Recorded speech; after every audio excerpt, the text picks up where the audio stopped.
Ya, Assalamualaikum warahmatullahi wabarakatuh. Waalaikumsalam. Dipancarluaskan dari lantai dasar Sentral Bisnis Jakarta Islamic Center Radio JIC mengudara.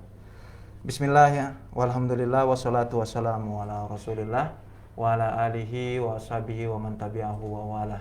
Farabbi syrah li sadri wa yassir li amri wa saddiq lisani wa hadi qalbi bihaqqi sayyidina Muhammadin sallallahu alaihi wasallam. Allahumma inna nas'alukal futuh hal jasadi wa ruh wa taubatan nasuh.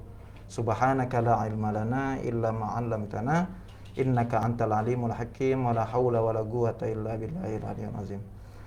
Alhamdulillah Mitra JC, di pagi hari menjelang siang hari ini kita bisa bertemu lagi. Ya, semoga semuanya selalu dalam kondisi sehat walafiat. Salawat serta salam mari kita selalu junjungkan kepada Nabi kita, Nabi Muhammad SAW, yang mana telah membawa kita dari zaman yang gelap gulita sampai zaman yang terang benderang. Nah, Mitra JC, di pagi hari ini sepertinya dibilang spesial, tidak terlalu spesial sebenarnya ya. Mitra JC, karena awal mula Bang J harus ngobrol lagi di acara Spirit JIC. Karena berbicara spirit, jadi kita harus terus semangat Mitra JC. Dan alhamdulillah Bang J di pagi hari ini tidak sendirian ya. Karena banyak malaikat juga. Enggak, bukan itu maksudnya. Tapi Bang J oleh seorang cowok ganteng ya pastinya. Enggak cowok cantik, itu enggak ada. Cowok ganteng ya, dan insya Allah beliau akan ngobrol bareng sama Bang Jai ya seputar apa nanti. Langsung aja kita tanyakan ya. Silahkan ya, di sebelah Bang Jai ya. Assalamualaikum. Waalaikumsalam warahmatullahi wabarakatuh. Ya. Kita kenalan dulu kali ya. Iya. Dan Mas siapa tadi kan lupa Fandi. karena belum kenal kan. Oh iya. Iya, sebenarnya pura-pura aja nggak. Nggak. Mas Fandi ya, mungkin bisa kenalan dulu sama Mitra atau menyapa Mitra Iya. JIC terlebih dahulu, Mas Fandi. Ya, selamat siang Mitra JIC. Siap. Perkenalkan ya, nama saya Arif Fandi Rahmadian. Mm-mm. Biasanya dipanggil Fandi. Fandi, Mas Fandi Iya, ya. betul. Ah. Saya dari Telkom Jakarta Utara ya, Oke. anak milenial Telkom Jakarta Utara. Anak milenial. Iya. Iya. Anak gaul gitu ya. Siap. Mungkin kita akan mengorek lebih dalam dulu tentang Mas Fandi ya. Mas Fandi, untuk di Telkom sendiri sebenarnya udah berapa lama sih? Kalau saya masuk di tahun 2019 awal ya. Tuh pertama ditempatnya di Bandung. Oh, awalnya di Bandung? Awalnya di Bandung, cuman 6 bulan sih, 6 bulan di Bandung. Habis itu dipindah ke Jakarta Utara. Tapi kalau 9 bulan kan melahirkan. Iya. Makanya 6 bulan aja Iya, mungkin ya. cukup. Sudah cukup besar di sana gitu. Siap. Oh, baru ketika 6 bulan dipindah Iya, ke Jakarta Utara. Terus? Nah, di Jakarta Utara penempatannya di sebagai itu apa namanya? Kepala kantor di Muara Karang. Jadi ada kantor-kantor kecil lah dari Telkom itu di tiap-tiap daerah di Jakarta Utara. Nah, salah satunya di Muara Karang. Habis itu saya ditarik lagi ke Yosudarso di bagian strategik. Di Muara Karang berapa lama? Muara Karang cuma 6 bulan juga. Selalu 6 bulan. baru dipindah ke mana tadi? Ke bagian strategik di Yosudarso. Terus habis itu sekarang di bagian pembangunan. Bagian pembangunan Infrastruktur. Ya, berarti sering pindah-pindah ya? Iya, banyak pengalaman lah. Tapi kalau asli Mas Fandi dari mana kalau aslinya mah? Kalau asli saya dari Bandung. Orang tua juga Orang dari tua, Bandung semua? iya dari Bandung semua. Oh iya, makanya agak bersih Mitra JIC ya. Tapi masih lancar bahasa Sunda? Masih, insya Allah. Ini beneran lancar ya? Bener dong. Oh, dan ngerti Biasa juga salting. pastinya ya? Ngerti ya. Oh, kalau pulang kampung maksudnya berapa kali tuh kalau lagi di Jakarta nih? Oh, biasa paling sebulan sekali sih sekarang. Oh, sebulan sekali ya? Bisa, kan dekat Bandung Jakarta. Oh iya sih. Apalagi ada tol layang. Udah mulai enak sekarang Iya, ya? 2 jam 3 jam udah sampai. Cuman yang menarik, kenapa Mas Fandi memilih kerja di Telkom sih? Kan banyak dong kerjaan lainnya, apa memang harus sesuai sama apa namanya titel kuliahnya ketika itu, apa memang ya keterimanya di Telkom? Kalau sesuai title kuliah sih, wah beda jauh ya, soalnya saya kuliah di teknik mesin ya. Kalau Telkom kan telekomunikasi gitu, sebenarnya nggak pernah membahas itu kalau waktu kuliah gitu. Cuman emang waktu itu mikirnya karena apa ya, karena Telkom kan BUMN gitu ya. Istilahnya kan kita udah kuliah di perguruan tinggi negeri, pengennya tetap kerjanya di perusahaan negeri juga gitu biar tetap berbakti pada negara gitu. Siap, siap, siap. Tapi tetap nyaman. Tetap nyaman, alhamdulillah. Iya, iya. Nah sekarang jabatan yang saat ini sedang diduduki oleh Mas Pandi apa sih di Telkom sendiri? Kalau jabatan sih masih officer ya. Mungkin kalau di perusahaan lain semacam staff atau senior staff gitu. Oke. Masih staff. Tapi di sini menarik Telkom Jakuts milenial gitu. Iya, karena kan Telkom itu dulunya di tahun 80-an tuh nggak pernah buka rekrutmen ya. Jadi dari awal tahun 60 sampai sekarang tuh orang-orang itu terus gitu. Iya. Jadi masih banyak orang-orang yang istilahnya sudah senior lah gitu. Nah pas tahun 2000-an baru kita buka lagi rekrutmen baru. Akhirnya perbedaannya tuh sangat jauh antara senior dan junior yang masuk tuh kayak senior udah kelahiran tahun 60-an, sedangkan juniornya masih 90-an. Jadi kayak wah agak jauh, makanya kita dibilang anak muda milenial gitu. Karena gitu ya. pas masuk bedanya sangat jauh sekali gitu. Iya. Beda pengalaman. Iya. Nah untuk hari ini yang mau kita obrolin nih sebenarnya seputar apa sih Mas Pandi? Tema kita untuk hari ini?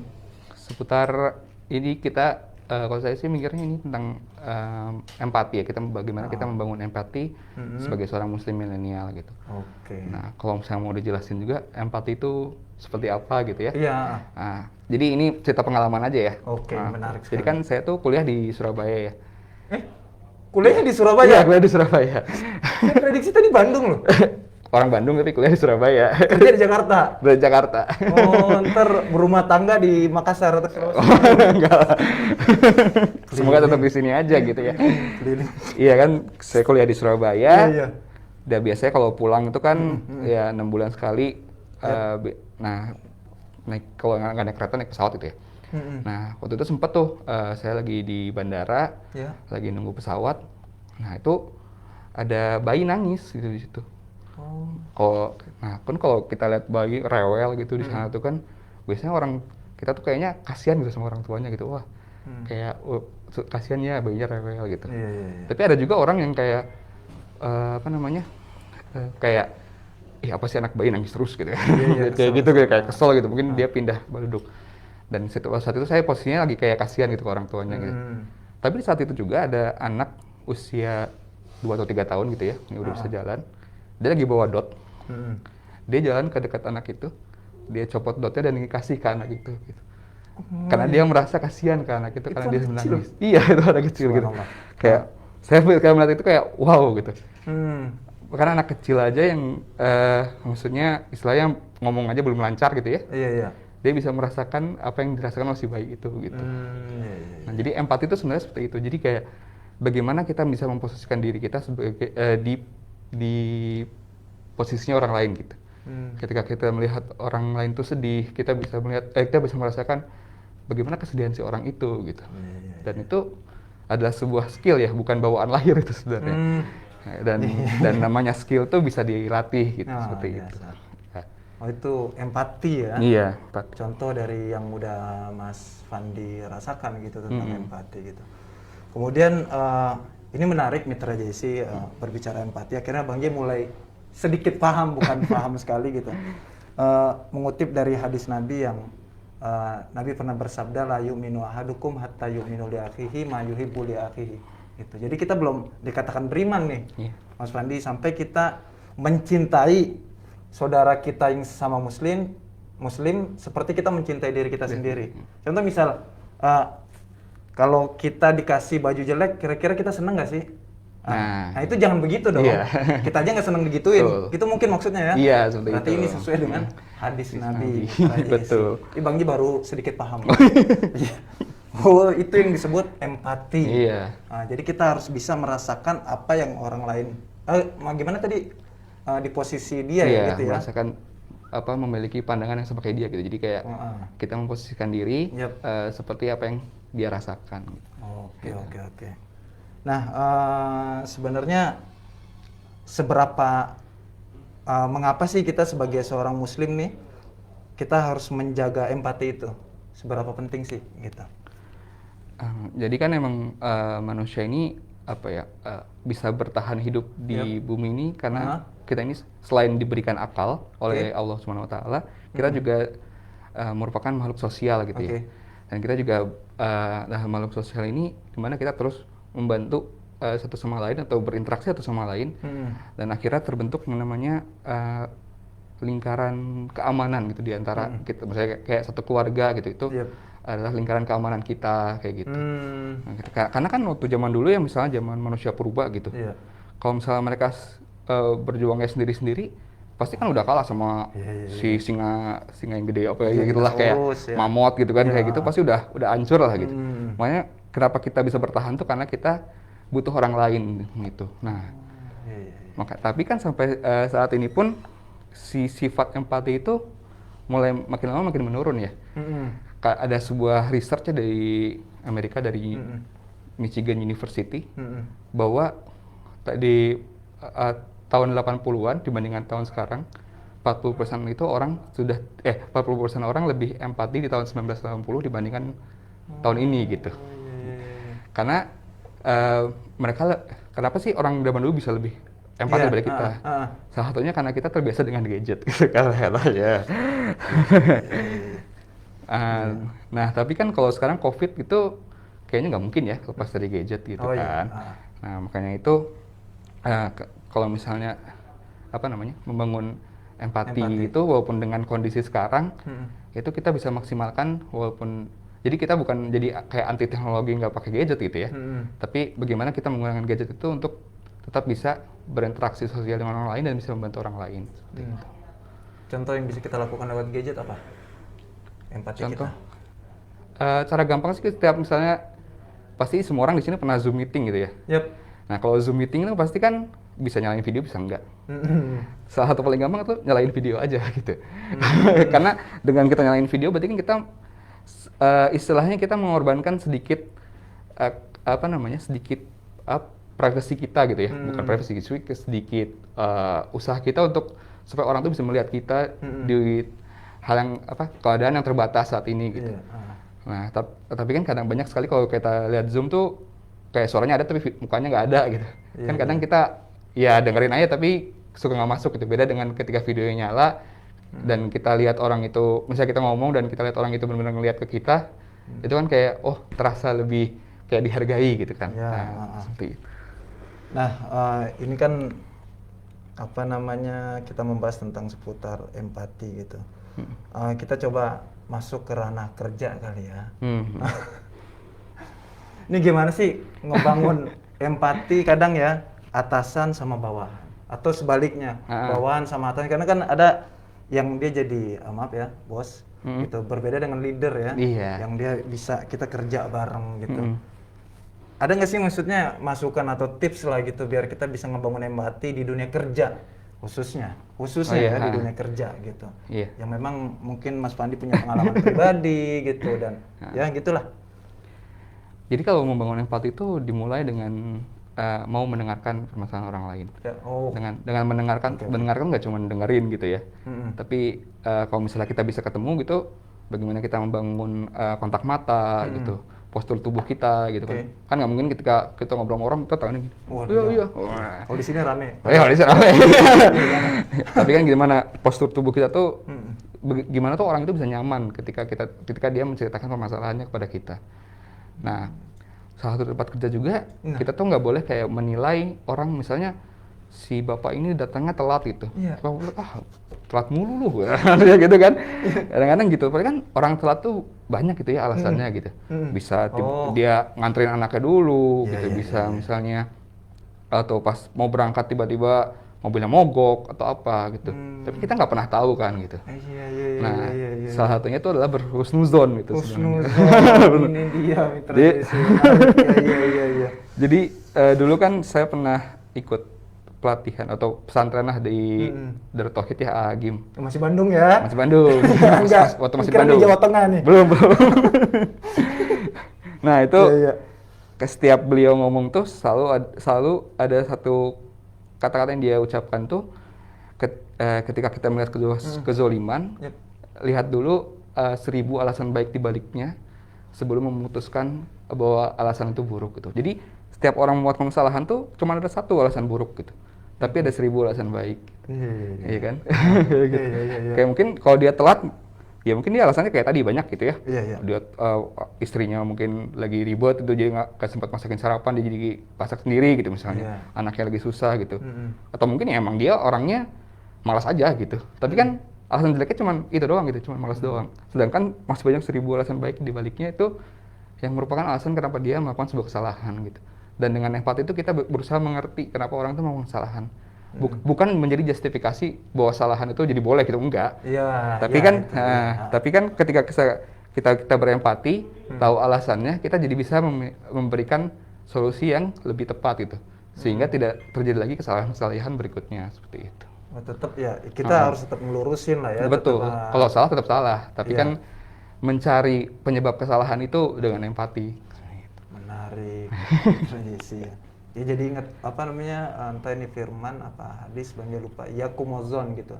Jadi kita memang harus diperintahkan untuk berhati-hati tentang masalah prasangka ya. Iya. Tadi menarik sekali Mitra Jesse, coba cari 1000 alasan ya. Iya. 1000 alasan gitu.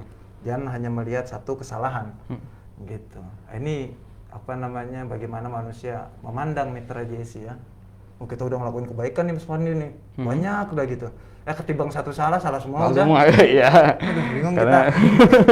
Cuman itu tetap kita harus lagi-lagi, untung Mas Fandi udah buka itu skill ya. Iya, itu skill. Jadi maksudnya tetap bisa kita latih ya. Tetap, itu bisa untuk kita. Maksudnya untuk melatih gitu pelan-pelan gitu. Ada nggak sih maksudnya tipsnya untuk ya dari kecil atau gimana gitu melatih itu gitu? Melatih itu dengan ya coba kita dengarkan setiap permasalahan orang lain gitu. Atau kuncinya dengerin ya. Atau kalau misalnya kan kalau kayak gitu harus nunggu orang lain cerita dulu gitu ya. Iya kan.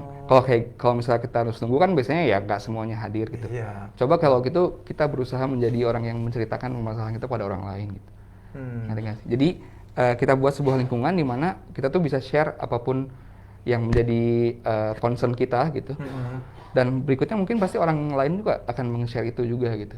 Dimana dia merasa kalau saya cerita ini aman lah gitu. Kalau sama dia orangnya amanah gitu misalnya. Iya gitu. Dan juga mungkin kalau dari diri sendiri ya husnuzon itu lagi gitu. Karena ya kalau ngomong gini mah gampang gitu ya. Kalau misalnya nanti mungkin kita bilang kita harus husnuzon gitu gampang. Tapi pas nanti kita prakteknya kita misalnya saya pulang dari sini gitu. Saya lagi nyetir mobil tiba-tiba ada yang nyelonong gitu. Wah marah-marah gitu kan kadang-kadang. Tapi kan sebenarnya mungkin orang yang nyelonong itu ada alasannya juga gitu. Dimana ya itu melatih hal-hal seperti itu, melatih untuk bersabar gitu. Ketika menghadapi sesuatu seperti itu gitu. Jadi kan karena kan manusia juga dibekali dengan akal ya, tidak hanya nafsu gitu kan. Ketika kalau kita mengedepankan nafsu, apa bedanya kita sama binatang gitu kan? Mohon maaf ya. Tapi kalau kita bisa mengendalikan itu, bagaimana ketika ada hal buruk terjadi pada kita, kita kesel nih misalnya dimarahin bos. Oh itu pasti sering tuh ada. Terus. Misalnya dimarahin bos tuh, kita udah marah-marah duluan gitu. Apa sih si bos ini gitu misalnya gitu kan. Tapi kan bos itu marah pasti dia juga sebelumnya dimarahin juga sama yang bosnya juga kan gitu. Nah, jadi kita berusaha coba mengerti si atasan kita nih. Kayak tadi sebelumnya ada pertanyaan atasan juga kan. Nah, kita berusaha mengerti nih kalau atasan kita tuh berbuat seperti ini karena ada dorongan lain gitu. Nggak bisa langsung kita simpulkan. Kalau dia orang jahat itu kan nggak juga gitu. Ya kadang kita jarang ya berpikir maksudnya, lebih jauh gitu. Pasti ada sebab lah ya. Iya pasti. Yang mengakibatkan dia marahin kita. Iya. Hukum sebab dan akibat. Itu aja sih ya. Nah kemudian berbicara tadi kan jabatannya Telkom Jakuts Millennials ya. Yang pokoknya muda banget lah. Gitu kan. Nah ini bagaimana cara kita sebagai generasi muda ya? Ini karena memang kan jiwa muda meledak-ledak ya, Mas Fandi ya. Beda sama yang udah mungkin 40 ke atas agak tenang. Entah tenang apa memang ngantuk gitu kan. Iya enggak ngomong gitu. Ya, itu bagaimana sih kita sebagai generasi muda baik yang pendengar ataupun ya generasi milenial secara umum lah dapat berperan aktif ya membangun suasana kerja yang penuh dengan empati. Apakah mungkin ada tips tambahan harus puasa gitu kan karena kan namanya ya jiwa muda gitu ya. Dikit-dikit wah teriak lah pokoknya. Pengen ngomong gitu. Gitu. Gimana Mas Fandi? untuk ngebangun ya tadi lingkungan kerja yang penuh dengan empati, khususnya untuk generasi muda. Kalau ini. Oke, mungkin untuk sifat meledak-meledak jiwa muda gitu ya. Nah, mungkin yang pertama kali, kalau ini saya diajarin oleh ayah saya gitu ya. Itu namanya 10 seconds rule gitu, 10 detik. Jadi ketika kita mengucapkan sesuatu atau misalnya ada membuat keputusan itu, pikirkan 10 detik setelah itu apa yang bakal terjadi gitu. 10 detik? Iya, nggak harus 10 detik sih, maksudnya ibaratnya kayak misalnya kayak antum ngomong ke saya gitu, maki-maki saya gitu. Kalau saya maki balik, 10 detik yang terjadi apa gitu? Apakah permasalahannya selesai? Apakah malah makin parah gitu? Jadi ketika kita mau memberikan reaksi, kita berpikir dulu tuh apa yang bakal terjadi gitu. Karena kadang kalau kita meledak-ledak kan pasti ya kalau misalnya terbawa emosi gitu ya, pasti kan langsung yuk keluar aja gitu. Kayak misalnya lagi debat itu, kalau ngomong kasar lah gitu kan, gitu kan. Bahkan itu sebenarnya nggak menyelesaikan masalah gitu misalnya. Kalau misalnya, dan juga empati itu bukan soal menang kalah ya tadi kebetulan dibahas. Jadi bukan soal menang kalah. Bukan soal menang kalah, bukan soal benar dan salah gitu. Ya bagaimana kita mau menyelesaikan sebuah permasalahan gitu. Misalnya kayak misalnya mobil disenggol motor gitu. Terus kita marah, harus ganti ini gitu. Tapi kan masalahnya juga apakah dengan berdebat terus itu akan menimbulkan sebuah solusi? Kan enggak juga gitu. Jadi berpikir bagaimana bukan masalah kita harus menjadi pemenang, tapi bagaimana kita menyelesaikan sebuah permasalahan. Itu yang lagi ada gitu dari itu. Jadi fokus. Kadang mungkin kita harus mengalah gitu ya.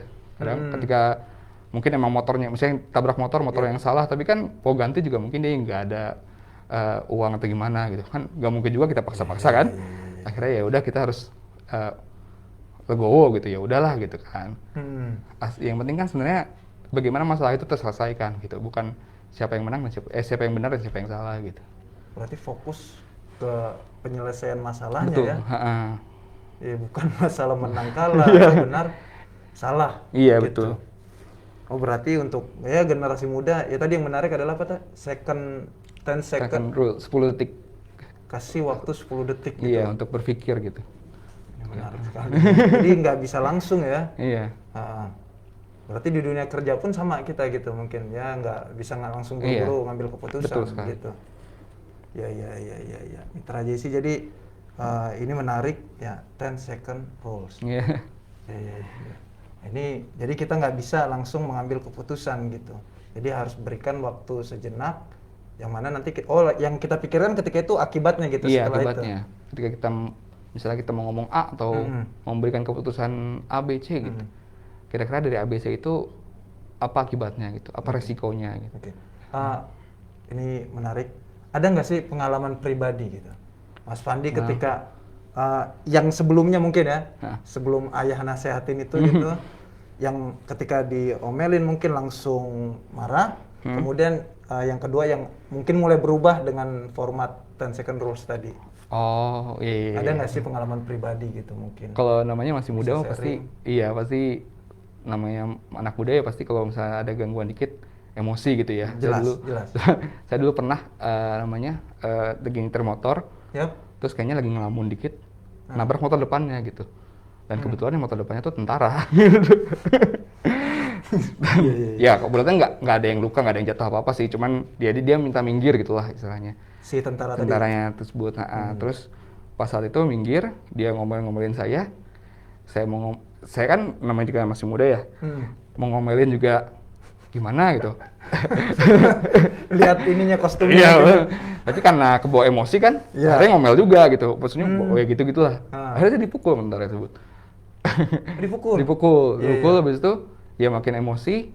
Tapi pas makin emosi itu jadi kepikiran juga ya, kalau kayak gini terus ya saya juga yang kalah, lama-lama juga kalau digebukin juga saya gitu. Ya udah akhirnya edit gua aja lah gitu. Ya udah Pak, mohon maaf ya gitu kan. Ya, intinya ya udah, untung juga dia nggak minta ganti rugi dan macam-macam ya, karena emang nggak ada yang kerugian atau motornya gak kenapa-napa juga gitu kan. Cuman emang mungkin karena dia ngerasa lebih tua kan, terus Iya. kok saya yang ditabrak, dia yang ngegas gitu misalnya.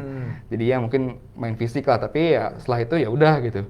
Mungkin dari setelah saat itu jadi kepikiran lagi pas saya cerita ke ayah baru dikasih tahu gitu. Ya udah, Gitu. lewatin aja gitu kayak gitu kan. Karena toh kan kamu nggak rugi apa-apa juga gitu kan istilahnya. Maksudnya cuma dengerin omongan orang gitu, apa beratnya gitu kan, cuma gitu Iya. doang gitu. Nah, kemudian setelah pakai konsep 10 second rule, gimana itu? Khususnya di dunia kerja deh.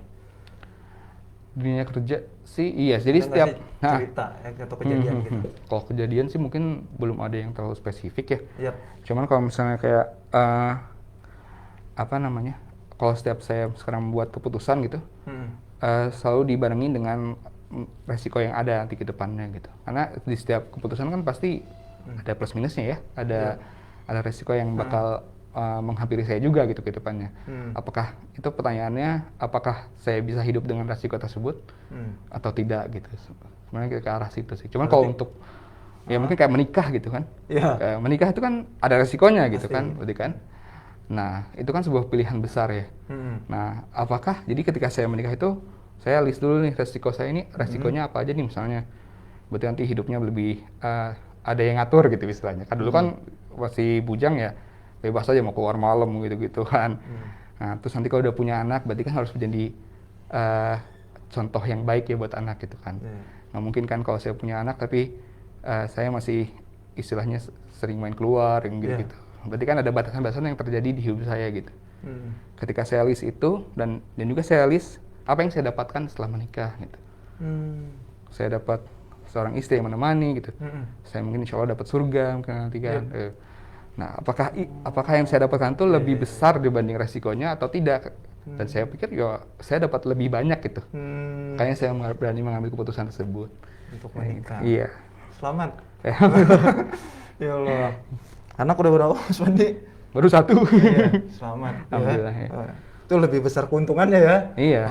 Ada apa nih, kita punya investasi akhirat lah ya. Betul. Kalau kita nggak ada yang doain. Iya. Gitu ya. Nggak ragu ya. Nggak ragu. Nah, ini ada pertanyaan dari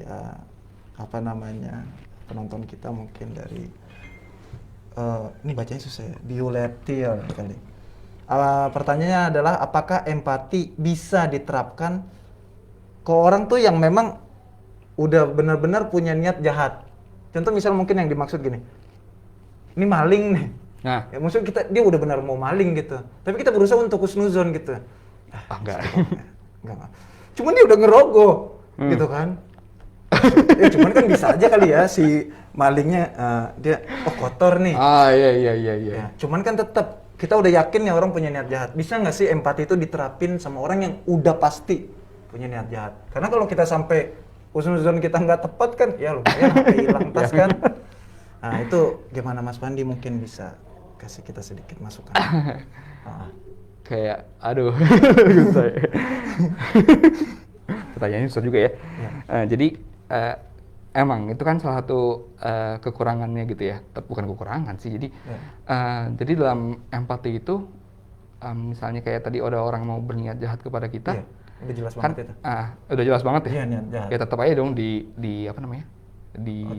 Kita cegah gitu. Tapi kan empati itu dalam mencari tahu alasan kenapa dia berbuat jahat gitu. Ini dia menarik ya. Karena kok orang karena Iya. tadi kan saya bilang juga kalau berbuat jahat mah udah pasti salah gitu. Mencuri, membunuh, apa-apain dalam Al-Quran juga ada kan. Itu pasti jelas salah. Tapi kan semua itu nggak mungkin hadir tiba-tiba gitu. Pasti ada alasan yang membelakanginya. Iya. Nah, empati itu bukan untuk mencegah kejahatan ya, tapi untuk mencari tahu alasan dibalik kejahatan tersebut. Dan yang berikutnya jadi menarik. Kayak apa namanya? Kan istilahnya kalau polisi investigasi, oh malingnya si ini gitu, udah beres gitu kan. Tapi kan kita nggak tahu alasan dia maling kenapa, mungkin ada tunggakan dia ternyata pinjol gitu kan, dan macam-macamnya gitu.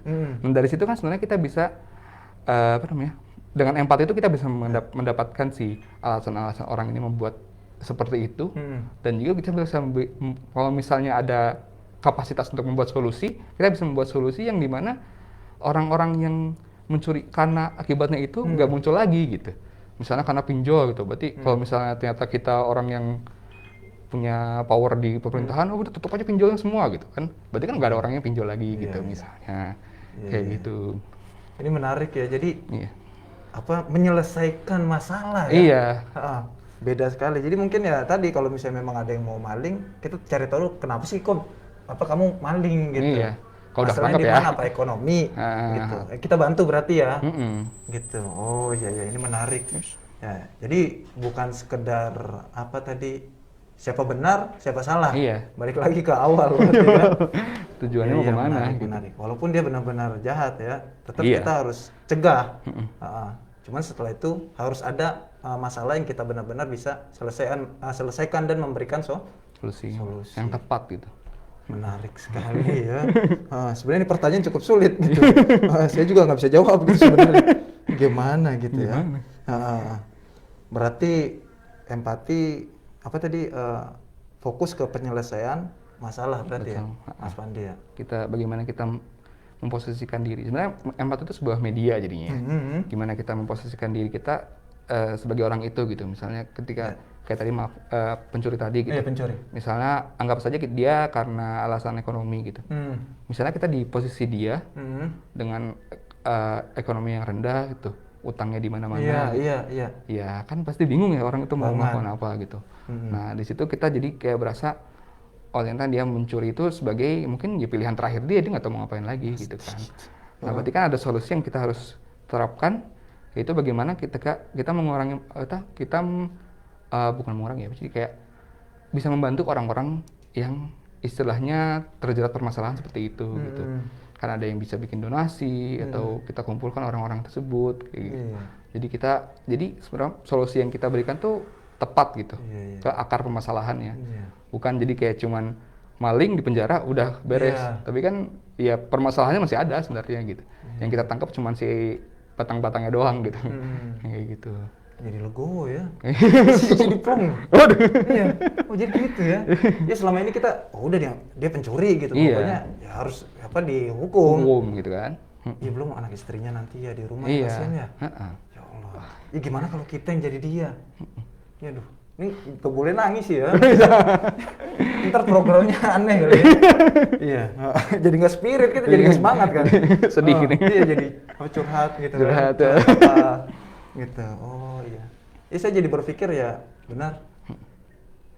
Kalau kita di posisi dia ya, kita ditangkap, anak istri di rumah, makan susah, dan gak ada bantuan. Dan orang yang tadi memasukkan ke penjara pun ya udah hidup gitu melanjutin hidup ya. Iya. Ya Allah, ini terima kasih sekali jazakumullah. Ya Allah ilmu banget gitu Mas Pandi ya. Sama-sama. Ya Allah. Jadi tadi empati fokusnya adalah menyelesaikan masalah dan mencari solusi tadi ya. Bukan sekedar itu ya. Ya mungkin ini ada pertanyaan lagi nih. Mungkin itu Mas Pandi mungkin terakhir sebelum kita tutup program ini mungkin ada closing statement gitu tentang tema kita hari ini untuk para pendengar dan khususnya untuk diri saya pribadi. Ini saya agak plong ya. Iya benar. Oh iya benar juga ya. Iya, mungkin karena kita tadi bahasnya muslim milenial gitu ya. Jadi kan kalau milenial itu kan istilahnya pemimpin masa depan gitu. Nah, salah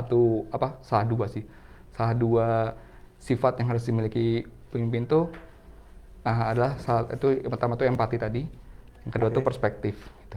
Perspektif. Iya. Jadi kalau empati kan tadi sudah dijelaskan lah ya bagaimana kita memposisikan diri pada orang lain. Nah, perspektif ini bagaimana kita menempatkan diri di di kondisi lingkungan saat ini gitu misalnya. Misalnya nih kita menjadi kepala keluarga gitu maafnya. Nah, jadi maaf agak flashback ya. Jadi di sebuah teori permainan gitu. Ada permainan yang namanya permainan terbatas dan tidak terbatas. Nah, jadi permainan terbatas tuh kayak sepak bola gitu. Jadi ada waktunya, ada aturannya. Kalau misalnya dia dia gol lebih banyak daripada lawannya berarti dia menang. Itu udah gitu ya. Nah, permainan tidak terbatas tuh gak ada waktunya, waktunya tidak terbatas, tidak ada aturan yang jelas. Dan contohnya tuh kayak perang dingin gitu. Oh ya, agak jauh ya. Kalau perang dingin itu kan sebenarnya kenapa Soviet tuh kalah? Soviet tuh sebenarnya nggak kalah, cuman dia kalah tuh karena nggak punya apa namanya sumber daya lagi untuk melanjutkan si perang dingin itu gitu. Jadi itu infinite game gitu. Apa namanya permainan tidak terbatas gitu ya. Terbatas. Nah kalau misalnya kita berkeluarga itu, kalau kita mindsetnya permainan yang terbatas gitu ya, kita tuh mikirnya oh harus menang gitu. Iya. Istilahnya jadi kalau misalnya keluarga saya beli keluarga sebelah gitu beli mobil baru, oh saya juga harus beli mobil baru gitu. Karena hidup itu kalau di permainan terbatas itu persaingan. Tapi sebenarnya kan hidup ini adalah permainan yang tidak terbatas gitu ya. Iya kan?